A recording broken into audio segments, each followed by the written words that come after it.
अनुवाद के अंतर्गत हमसे एक प्रश्न पूछा गया है कि यदि x बराबर a cos theta and b sin theta और y बराबर a sin थीटा धन b cos थीटा है, तो सिद्ध कीजिए कि x की घात 2 धन y की घात 2 बराबर a की घात 2 धन b की घात 2 होगा। ठीक है, ये हमको सिद्ध करना है। तो हमें जो दिया है वहां से शुरू करते हैं। तो यहाँ पे देखिए लेफ्ट हैंड साइड में x की घात 2 और y की घात 2 दिया और x और y का मान हमको दिया होगा, तो इसमें हम सीधा सीधा मान रखते हैं। ठीक, तो लेफ्ट हैंड साइड ले लेते हैं x की घात 2 धन y की घात 2 और इसमें हम x का मान जो दिया हुआ है उसको रखते हैं। तो a cos थीटा ऋण b sin थीटा की घात 2 धन y का मान है उसको रख लेते हैं a sin थीटा धन b cos थीटा की घात 2। अब यहाँ पे हमारे पास जो सूत्र है उसका उपयोग करेंगे। सूत्र कौन सा है? a ऋण b की घात 2 बराबर a की घात 2 धन b की घात 2 ऋण 2ab। उसी तरह से हमारे पास a धन b की घात 2 बराबर है a की घात 2 धन b की घात 2 धन 2ab। इसका उपयोग करते हैं यहाँ पे, ये हो जाएगा।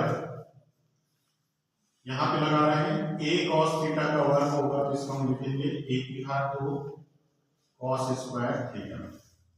फिर यहाँ पे b sin थीटा है, तो इसका भी वर्ग होगा इस सूत्र से, ये हो जाएगा a की घात 2 sin स्क्वायर थीटा। फिर सूत्र में है ऋण 2, तो ऋण 2 लगा लीजिए।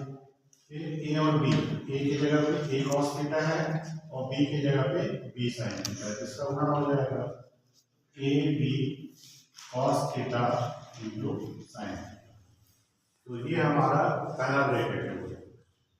अब दूसरे ब्रैकेट को इसी प्रकार से खोलते हैं, तो ये मिलेगा हमको a का वर्ग sin थीटा का वर्ग धन b का वर्ग cos थीटा का वर्ग फिर धन 2ab cos theta into sin theta. इस तरह से हमने इस दो सूत्र की सहायता से दोनों ब्रैकेट को लिया है। तो हमें जो प्राप्त हुआ है उसको अगर हम देखें तो यहाँ पे हमको देखिए ऋण 2ab cos theta sin theta मिला है और यहाँ पे हमको मिल रहा है धन ab cos theta sin theta. तो ये दोनों कैंसिल हो जाएंगे क्योंकि एक प्लस है और एक माइनस है। अब यहाँ पे देखिए a की घात 2 cos स्क्वायर थीटा है, यहाँ पर a की घात 2 sin स्क्वायर थीटा है। तो इन दोनों से हम क्या करेंगे, a स्क्वायर को बाहर निकाल देते हैं।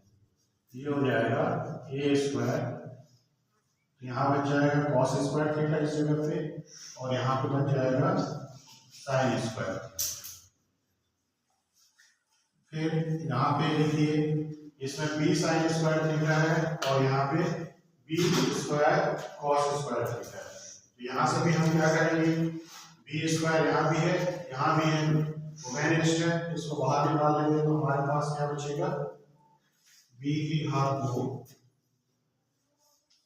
sin square theta plus cos square theta. इस तरह से हमने a स्क्वायर वाले पद को एक साथ रख लिया, b स्क्वायर वाले पद को एक साथ रख लिया, तो हमें ये प्राप्त हुआ है। अब हम जानते हैं त्रिकोणमितीय सर्वसम्यता से कि cos square theta plus sin square theta बराबर 1 होता है। ठीक है, तो इसका उपयोग हम यहाँ पे करें तो ये ब्रैकेट भी क्या होगा, 1 के बराबर हो जाएगा। ये वाला ब्रैकेट भी क्या होगा, इसका मान 1 हो जाएगा। हमें क्या मिलेगा, a स्क्वायर गुणित 1 b स्क्वायर गुणित 1। तो a स्क्वायर का a से 1 से गुणा करेंगे a स्क्वायर ही मिलेगा, उसी प्रकार से b स्क्वायर का 1 से गुणा करेंगे तो b स्क्वायर मिलेगा और ये हमारा राइट हैंड साइड है। तो यही हमको यहाँ पे इस प्रश्न में सिद्ध करना है।